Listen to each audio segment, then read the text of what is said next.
Hello, everyone, and welcome to our September 4th Wednesday webinar. Today we're going to be doing Back to Basics, and our topic is all about Strive goals. And I was telling Paige before we started, it reminds me of that song, All About the Bass. I hope that's stuck in your heads. So today we're really just focusing on Strive goals, and we're very excited about that. And I'm Joel, I'm joined with Paige. Paige, say hello. Hello and good There we afternoon. go. And welcome. And the two of us, we're going to be handling the presentation. We actually are going to be kind of like passing the baton back and forth. One of us will cover the main part at the front, and then the other one will cover the other part at the end. But this time we're actually going to be switching back and forth. So just pardon our dust as we are trying to switch between the two of us as we're presenting. If you have questions about goals, about what we're going to be talking about today, there's a little questions box, a questions window. Feel free to post those questions in there, and we will cover those questions. If I'm speaking, Paige is answering. If Paige is speaking, I'm trying to answer. And then at the end, we actually will ask for any final questions of anything that we may not have covered that you want us to cover, and we'll get all that to complete the presentation. So today's agenda, we're going to talk about these things. We're going to talk about a new look for goals. We're going to look at the life cycle of goals. We're going to talk about all the things that can be done inside of goals during the year for actions, evidence, reflections, and we'll also talk about the student growth goals. Like I said, our topic today is all about the goals, and so we are really going to focus in on that. We know that this is the time of the year when your staff, your teachers are creating goals. We're getting towards that part of the year when goals are due. So we thought that today's webinar would be a great time to talk about what can be done with goals, just serve as a reminder for how to implement goals well and all of the things that can be done with the goals over the course of the year, because goal setting isn't just a start of school activity, it's something that can be managed during the entire course of the evaluation year. And so we'll be talking about that and talk about tips and ideas and strategies for doing goals. So I wanted to show this. This is a new look to goals. If you're creating a professional goal, we moved the start and target completion date blanks from the top right down to being under the goal itself. And so that's just a new look to how goals will be completed. It's just a simpler way to use the form to navigate through creating the goal, creating the start, the completion date, and then getting to the success criteria without having to go back up to the top and down to the middle. It's just all going through a flow much easier. And I think it also puts the goal statement more prominently across the page and gives you more room to display your goal statement so that you can write an in-depth goal and not have half of it hidden. So correct. So Paige, I'm going to hand over to you for your part. Okay. Are you Thank ready? you. Yeah. And we're going to talk about the life cycle of goals. And I'm going to start by talking about creating goals, why goals are important, how to create one. We'll talk about tracking evidence and some of, well, Joel is going to take over and talk about the end of year decisions, but we'll talk about how to start one and what's important about the goals. So the goals are going to help the teachers to connect what they're doing in the classroom to what the students are learning. It makes them just a little more intentional about their planning because they have a goal in mind, both for themselves and for the students that they want to accomplish throughout the year. So it's that intentionality that I think goals are going to help with the most. I want to talk about the parts of a goal, and I know there are arrows going all over this page, but I know that many of you have heard of SMART goals and maybe even used the SMART goal model in your district in the past, and it's a really good model for writing goals, and it can be applied within our system. So I wanted to talk about that. At the top of the page, and I apologize, but I have not done new screenshots since the dates were moved. So my image here is showing the goal statement to the left and the dates over to the right. As Joel showed earlier, the dates will be below the goal statement and the goal statement will go across the screen. But when you write that goal statement, that's where you're going to put the what, the why, and the how of your goal. What are you going to do? Why are you going to do it? And how are you going to do it? And you're going to be specific. And specific is the S in SMART goals. So you're starting with the S, being specific up front. You're also going to include your success criteria, which is two parts actually. Your success criteria is going to be how you measure, and you're going to write it in a way that is results focused. You're also going to write your goal statement in a way that's results focused, because your how is going to deal with, and maybe some of your what is going to deal with the results that you're hoping to accomplish with that goal. So both the goal statement itself and the success criteria are results focused, and then you have the measurement also in your success criteria. How will you know that you got there? And then you're going to make your goal achievable by putting it into bite-sized pieces. You want to make sure that you write it in steps, because the steps seem attainable and they also establish your time frame. So that action item part is going to address the A for achievable and also time bound, which is the T in SMART goals, because you're going to have dates associated with your action items as well as the overall dates associated with the goal and its total completion. So you're addressing all of the areas of a SMART goal. You're doing it with the wizard, and then you're going to have all of the other functionality of an interactive goal. Correct. And so Joel is going to take back over from here. You gonna send it back to me? Oh, yeah, I can do that. Oh, I have to click on you and not me. Sorry. It's okay. We're pros. We've done this before. Once or twice.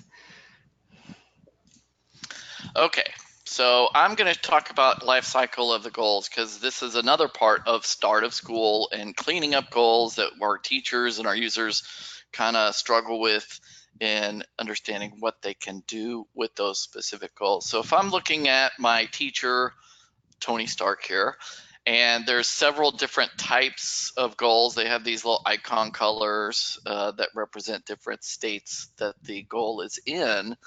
Then I can actually go in and kind of use the menu options for what I want to do to be able to change where this goal is going. And I'm actually going to refer back to the presentation so you can see this, but the key to understanding what to do with a goal is looking at the status of it. So you want to encourage your teachers and staff who are submitting goals to check the status of their goal by clicking on it in that goals tab.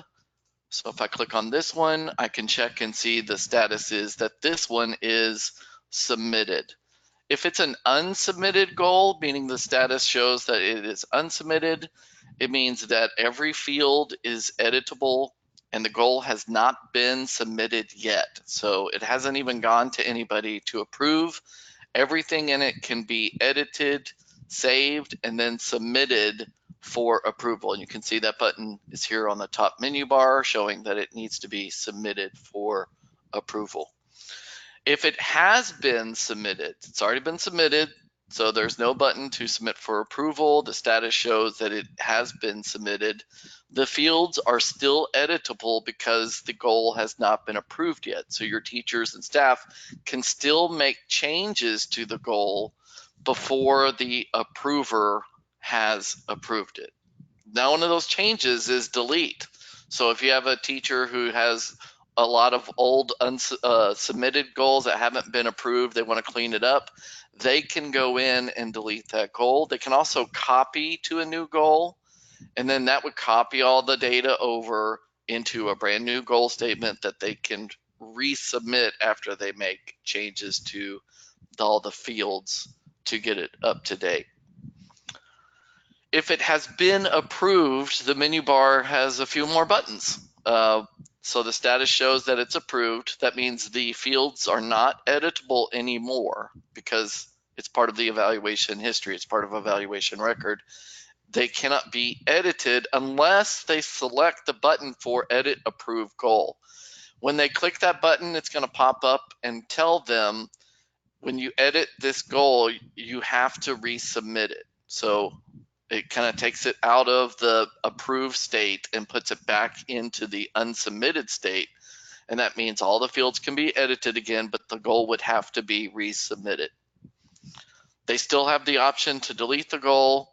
They can also copy to a new goal, and then they can complete the goal. So whoever has created the goal, they have to mark the goal complete. And I can see by the people who are in attendance, when you're doing the mass archive at the end of the year in the summer, if it is marked complete, it will be archived. If it has not been marked complete and is still in the approved state, it will not archive because the teacher has not marked it complete. And then once it's completed, the goal has been completed, it can be reopened, which means it would be able to have that edit approved goal. So it kind of goes back through time again. So if I click reopen, it's going to take me back to being able to edit an approved goal, which means I would have to resubmit that goal again. Or I can copy the contents of a completed goal, make the changes that I need, and then as it's a new goal, it would also go through that resubmission process. And so the life cycle of the goal is really based on the status of when the goal was created, what's been tracked in the goal, and then at some point marked as complete and archived in that archive process. And so really for your teachers who might be asking, what do I do with these old goals? It's really based on the status of the goal that they would need to click on for their goals tab to see what options they have on the menu bar to be able to resolve that issue, whether it's they delete it, they resubmit it, or they copy the information over to a new goal to use again for the new year. And that applies in both the professional goals and in the student growth goals. Any questions popping up about that page? No questions at this point. Would it be possible for you to jump over to the help section and show them the article about cleaning up the goals? Oh, goodness. Yeah, let me see. Let me pop over. I didn't have that tab open, but I will do that real fast, hopefully. And while he's doing that really fast, I just wanted to throw one more thing in there. He was talking about completing the goals so they can be archived. The archive can happen two different ways. It was originally intended that the principals would archive the goals in the summative conference. So when I show up for my conference and I have marked my goal completed, my appraiser would either say, yes, you did complete that, and he would archive it, or he would say, no, I think you still need to work on it, and I would reopen it and change my dates. But you can also do the mass archive as a district. Either way, the goal has to be in the completed state. Right. So this is in our help section. This article is repeated in several places. The main parts for accessing it would be either in Strive, Start a School Task for Teachers section, or if you go into just the Eduphoria, the Start a School section for teachers, there's the same article for cleaning up last year's goals. And we did it by the color of the icon, but again, if they click on the actual goal, it will show the word for the status for unsubmitted, submitted, approved, completed, or even archived.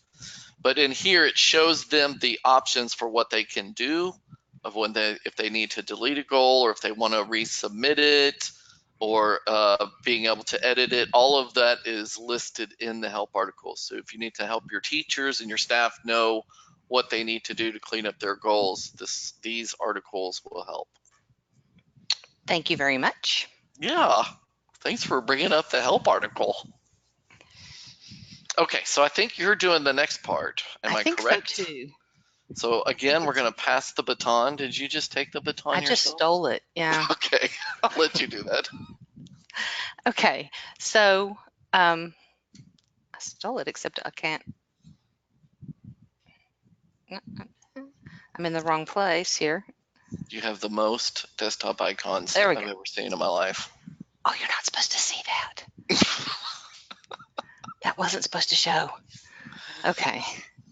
All right, so now we're going to talk a little bit about using Strive goals and editing those actions without resubmitting. What can you do without resubmitting? So I'm going to jump over to an actual teacher account and go into a goal. And I have a goal here that is approved. And so as Joel was saying earlier, you can see the status of the goal in a couple of different places. On the goals tab, you can see it by the color of the icon. On the evaluations tab, you can see it right here beside the goal. And then when I open the goal itself, I'll be able to see it as well. So I have a goal here that is approved, and I'm going to open it up. And I can no longer edit anything up at the top. I can't change my goal statement. I can't change my success criteria or my dates. I can't change my standards or tags. What I can do is add additional action items. So if I think of something else that I need to do in order to accomplish this goal, I can click on and add an additional action item anytime I want to throughout the year as I am working on an approved goal. The other thing that I can do while I'm working on an approved goal is to submit evidence, which is a big part of the goal process. I want to talk about how am I showing that I accomplished this goal. So even though the goal is approved, I can come down here and say I want to add evidence. It can be a text box, which means I'm going to write something that happened. I never know how to spell that word. Okay, so I would put something in there and say upload, and I just get to write my story about what happened in class or what I saw that I think is an example of my goal, what I did. Additional evidence types, I can do a file upload. So that file upload can be a lesson plan that I wrote. It can be a picture of my students working. It can be a video clip. It can be an audio clip of my kids reading. It can be an email that I got from parents. Since this is a communication goal, that might be something that I would want to upload as a file. So I can go out and find any file on my computer and upload it here. It can be a PowerPoint, any file type. So I can upload it, and then once it's uploaded, I can click on add a description. And the description is the place for you to put your reflections about that evidence. How does that evidence show that it's part of your goal? How does it relate to the goal? So I want to upload the piece of evidence, and then I want to write a reflection, and then I'll click that upload button, and it will put it there in the list for me with my other evidence types. Okay, I said, oh, it's telling me I didn't choose anything. So I'm going to cancel adding that question and just do another type. I can also put a link in. So if I have a website where I have posted either student samples or it's my website and I'm showing a hit counter that shows how many parents have visited my website, since this is a communication goal, I can put that URL in there and then write a description about why that URL is relevant. And then Paige, can I add to that one? Absolutely. So for link, I've seen districts use it where if they're connected with, like, say, Microsoft or Google Drives, where they are actually storing a lot of their That's a things very up good there. point. I've seen where districts are doing digital badging, and they're doing it through other sites, or they're submitting those badges through Google as well. So it could be a link to a folder. I've also seen districts use Twitter chats where they actually have a district specific hashtag, and then they want to show how they participated in the hashtag, and so they'll kind of put the link to that Twitter hashtag and talk about what they learned from it or what they contributed to the conversation in the hashtag as part of the reflection. Those are excellent examples. Thank you for sharing those. Oh. So you can add the link, whatever kind of link that you want there, and then reflect on that. Or the final type of evidence would be a workshop portfolio. And To me, this is a great link between the workshop side or the professional development side of Strive and the appraisal side of Strive, because if everything in T-Test is about growth, then I want to show how I'm growing. So I wrote a goal about professional development, and then I went out and I wrote a goal about communication, and I went out and attended professional development about communication. And then I can talk about what I learned from that professional development and reflect on that and how I'm using it in my classroom. And each of the types of evidence has a different icon. The link, I can't remember what it looks like, but they have 4 different icons so that you can see that you have different kinds of evidence in place, and you can continue to add that evidence throughout the year. In addition, your administrator can also add evidence. So if they did a walkthrough and they saw an example of your goal, they can put that evidence in, and you can also continue throughout the year to message back and forth, send a new message to your administrator, they can send a message to you.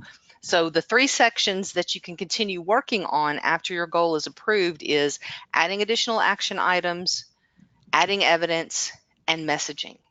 If I decide at some point that I need to push back my dates, or I need to edit my success criteria, or I left out a tag that I want to include, then I need to click on Edit Approved Goal at the top, make my changes, and as soon as I click Edit Approved Goal, it's going to ask me if I want to confirm.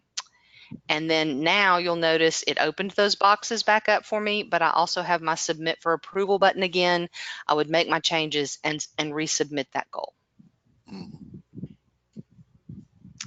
So we have talked about actions without, and we've talked about connecting to professional development and adding reflection comments into the goal. So I believe, Joel, it's back to you. I think it is. I lost my cursor. There it goes. I'm trying to give it back to me, but I lost my place too. Okay, now we might figure this out. This isn't our first time doing this. It's just a software for GoToMeeting.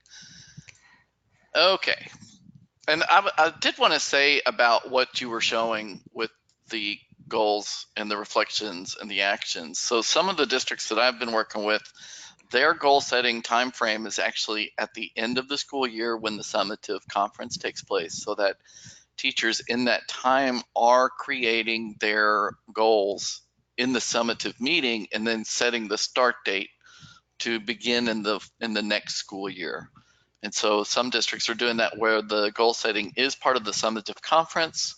They're creating the goals there, and then when they come in at the start of school, instead of creating a goal based on the time between the summative and the start of the new school year, they're editing the goal that they created at the end of the year and changing the dates and changing those actions to reflect that. So just an idea.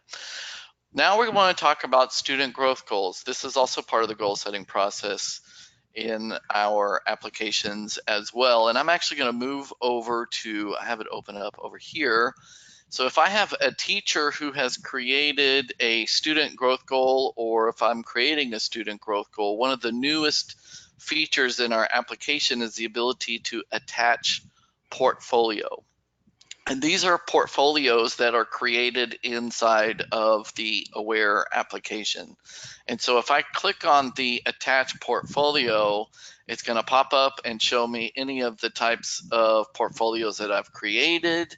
And then I can just simply select the one that I want to use and then attach that portfolio to my goal. And I'll show you how that's created in Aware in a second. But so this is where I can attach what's called a portfolio snapshot. And it just gives me a quick view of what's going on in what I've created in Aware for attaching to that student growth goal.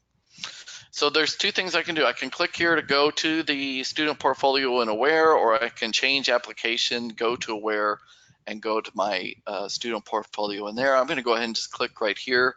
So it'll pop over into Aware. It's going to take me right into where I can create that information. So your teachers in their Analyze tab, they have this button down here for My Student Portfolios. And this is where they can create a new portfolio or work with an existing portfolio if they've already created one. And so by clicking on that, it's going to go through the steps for creating it. I want to go ahead and just click on one that I can edit. And this is where they can create the portfolio name, the description. They can set what's called the milestones. In the T-test language, the milestones would be the levels, basically.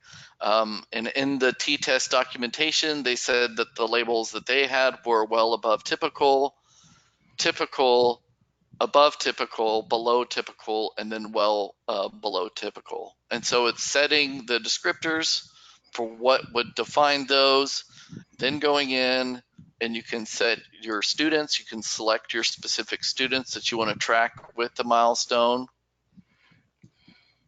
And then as you're adding in your different portfolio items that you'll be checking in the demo, we don't have one here yet, but you can have what milestones that you're going to be selecting to check as students are progressing through whatever your SLO or your SGG goal is. And remember, the SLO is really, it's something that we have all done as teachers, which is you take a certain aspect of a lesson and you think about what you can do to improve the lesson for the next year. It's not looking at the whole year. It's not looking at one semester. It's not looking at one test. It's looking at specific learning standards that you want to focus on for that year with your students.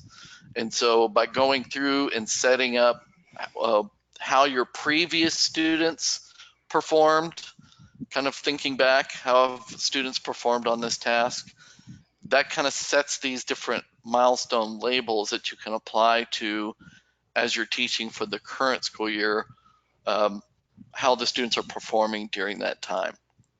And so inside of here, I can attach my student growth goal to, I can attach my portfolio to a student growth goal, or again, like I showed in Strive, in the student growth goal, you can attach to Aware. So in either location, you can attach these goals together through Strive and Aware. And then once I have that information available, I can start seeing a snapshot again of my data. Once we start having data come through, we'll be able to see that. But for now, it just connects the portfolio to the student growth goal. I can see basic information, and I can click inside of this to go back to Aware and to work with the portfolio there in the system. We good, Paige? Yes, sir. All right. We get this question a lot. I don't understand the difference between the student growth goal form and the professional growth form. It's really easy. The professional goal is going to ask you as the educator, what is your goal? What will you be doing? And then the student growth goal is asking, what will your students be doing? So it's a similar looking form, but the questions are really different. What will your students be doing versus what will you be doing? Another area that's different is the professional goal is going to look at whatever standards are tied to your appraisee type. In this case, the T-test standards are tied to teachers, T-test standards are tied to principals. If you have other frameworks tied to other job types, then those standards will be showing for setting the goals. But in the student growth goal, it's important to see that it's going to look at whatever your learning standards are. So when you are creating a goal, you're focusing, like I said, on specific teaks within the lesson that you're focusing your goal into. So that's the difference between those two forms. And can I say one more thing before you leave there? The student growth goal and your professional goal can be related, or they can be unrelated. You might have a professional goal that's related to classroom management and behavior modification with your students, whereas your student growth goal is for your students to achieve at a specific level or grow a specific amount throughout the year. So Sure. they might go together, they might not go together. They don't have to. One of them is about what you need to be working on for yourself as a teacher, and the other is about what the students need to achieve. Your action items will be things that you are doing. So you're still going to be involved in that, but the ultimate goal is what your students will achieve. That's a good point. That might be a good consideration for planning even for next year, because I know, like, I've seen a lot of districts that are they're setting in the evaluation process for teachers, they may be setting where they create a campus goal, which would be like the kind of the uniform goal that the campus is focusing on, maybe for a campus improvement plan. And then they say like a professional goal, which is their goal about what they're doing to learn more for their profession, what their I will statement will be, and then a student growth goal. So maybe it would be uh, another alternative might be to say what would be your professional goal tied to what you're going to work on for professional growth, and then a goal that would be what would be your professional goal tied to your student growth goal. Like even determining out goals that way, that could be a little bit different for next year to help tie those two together. Yeah, if you need a separate goal for that, that's or if you need to have your goal tied to your student growth, if that helps you, that's great. But just remember, when you get to the action items on your student growth goal, those are going to be things that you're going to do with your students. Correct. So you're still involved in the student growth goal. It's just you're not the outcome. You're not the measured. You're not the part that's going to be measured, and you're not the purpose of the goal. And tied back also to what you were doing earlier, Paige, with attaching evidence. When you're looking at student growth goals, you still have the ability to attach evidence to um, those goals. So as I'm a teacher and I'm in my student growth goal, I can also be attaching all those different elements of evidence that connect between what I'm doing to help my students. So beyond Absolutely. participating in professional development or the things that I'm working on for my professional goal, this is where they can be linking to student work. And I liked your example of the file upload of maybe students reading a passage or taking a photo of student work and uploading it to show how students are progressing, and being able to track all of that evidence inside of here with the communication with the appraiser to show, look what we're doing to focus on this. Look at the evidence that's coming in that's supporting the work that we're doing to focus on improving this lesson. I like this. I like that we're passing the baton and we're also having a conversation about this. We're very professional collaborators here. So we went through adding a portfolio and then also viewing that student portfolio data, and the appraiser, whoever is the formal appraiser for this teacher, can also see that portfolio snapshot of information and be able to access it within the goal.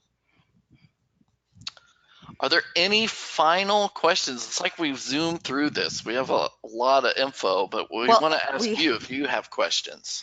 we don't have any questions in the queue right now. We just have one. This is amazing, which I love to hear that, and that was about the student Oh, growth goals and the portfolios. So I think that connection may be new to some people, and that's awesome because that's it is a nice. very powerful tool.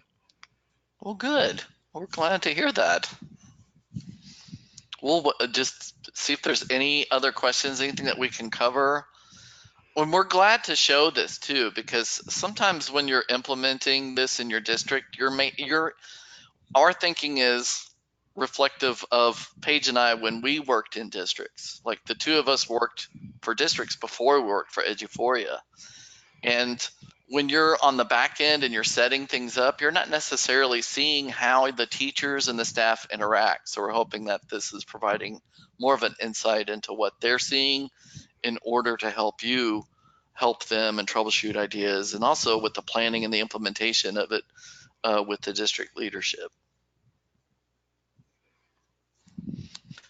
I think maybe we just explain things very well, Paige. I know That you must be it. That must be it. Well, the last thing we want to explain is about our upcoming training. So, if you learned something today, woohoo, and come back for more because we have our Wednesday webinars planned out, and you can always go to our online help section, and there's a link that says training and webinars, and you can see everything that's coming up between now and December. Right now, they're already out there, but the next two are Wednesday, September 11th is going to be another Back to Basics webinar, and it's going to be the teacher side of Aware. And then the one after that may be for some of you in this group today, our new Eduphorians webinar is going to be on September 25th.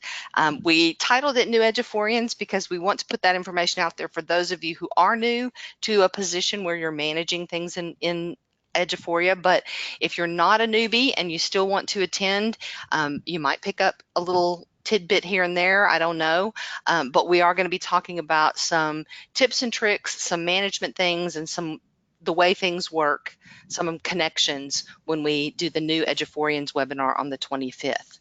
But our Mhm. biggest news of all is about the training roadshow, and we have our cities posted there. Lubbock, September 19th and 20th is our first out of the gate um, roadshow. The roadshow is going to be a little bit different from the service center conferences that you may have attended in the past.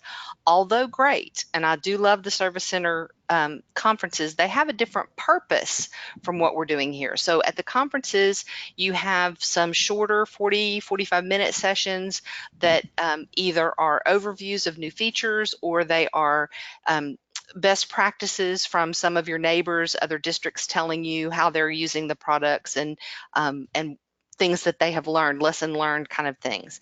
And also networking, being able to be with other people from other districts and find out what they're doing.